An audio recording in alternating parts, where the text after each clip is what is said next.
সব কিছু তো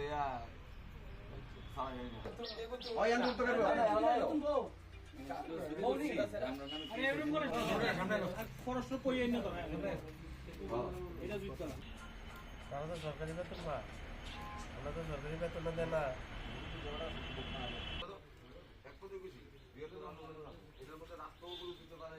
6 মাস আমরা যে বালুর গাড়ি 16 বিধানসভার এই যে এখন বর্তমান আমরা এইটুকু তাই নেওয়ার পরের থেকে আমরা প্রায় 2 থেকে 250 ফ্যামিলি বালুর গাড়ির কাজ করে, ড্রাইভার, লেবার, মালিক সহ তারা সবাই ওয়ালে পিঠ ঠেকছে।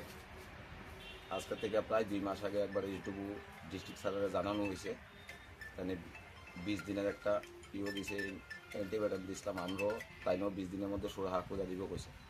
কোনো আমরা প্রতিশ্রুতির মূলে কিচ্ছুই পাইছি না। তার মূলে আজকে আমরা আবার এইটুকু স্যার এবং ডিস্ট্রিক্ট স্যারের কাছে আইছিলাম, তাও আমরা কোনো পাত্তা পাইছি না। এই করতে করতে আজকে বিগত কয়েকদিন ধরে না আমরা ভাইটল দিতে আছে, না আমরা ভালো দিতে আছে, আমরা ড্রাইভার, লেবার সহ আমরা সবাই একদম মানে ওয়ালে পিঠ ঠেকছে। তাই আমরা আজকে সবাই একত্র হয়েছি যাতে আমরা যেই প্রবলেমটা আমাদের যেই মাননীয় মুখ্যমন্ত্রী আছে তাই যাতে এটা দেখে, আর প্রতি সপ্তাহে যেহেতু আমরা ভাইটল পাই, আমরা যে 200-250 ফ্যামিলি আছে বাচ্চা কাচ্চা নিয়ে যেতে আমরা সুন্দর করে আমরা চলতে পারি। আনলিগেলি আমরা কিচ্ছুই না, আমরা রেগুলেশন থেকে দৌড়া সব কিছু আছে, তারপরেও আমরা ভাইটল পাই না। কতটুকুই আমার কথা। টোটাল কতটা মানে কতজন লোক হবেন আপনারা? প্রায় 400 কাছাকাছি ফ্যামিলি সব।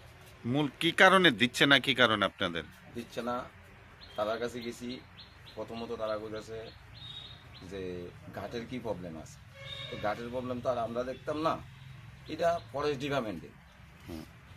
আমরা রেগুলেশন করছি, বালু আনতাছি, আর বাকিটা ডিপার্টমেন্ট জানে কেন দেয় না।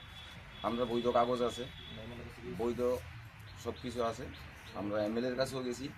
কোন এমএলএর কাছে গিয়েছেন? আমরা বিশালগড় 16 বিধানসভার সুমন্তদার কাছে, সুমন্ত স্যারের কাছে। তাই কি আশ্বাস দিছিল? তাই নিয়ে কইছে যে বিষয়টা দেখুন, কিন্তু তারপরেও আজকাল প্রায় 2 মাস আমরা কোনো দিকে কোনো রেসপন্স পাইছি না। তাই আমরা সবাই সিদ্ধান্ত নিয়েছি যে আগামী শনিবার দিন আমরা ড্রাইভার, লেবার সবাই নিয়ে আমরা বৃহত্তর একটা আন্দোলনে যাব। আর ওই দিনের দায়ভার টোটালি আমরা সিপাহীজলা ডিস্ট্রিক্ট ফরেস্ট ডিপার্টমেন্টের যেটুকু থাকবো এবং আমরা ডিস্ট্রিক্ট স্যার থাকবো। আজকে যে অফিসারের কাছে আছেন তিনি কি দায়িত্ব আছে? তাহলে যাই তো পাইছি না। কি নাম ওনার? কি নাম? কি নাম ওনার? তাই নাম রয়েছে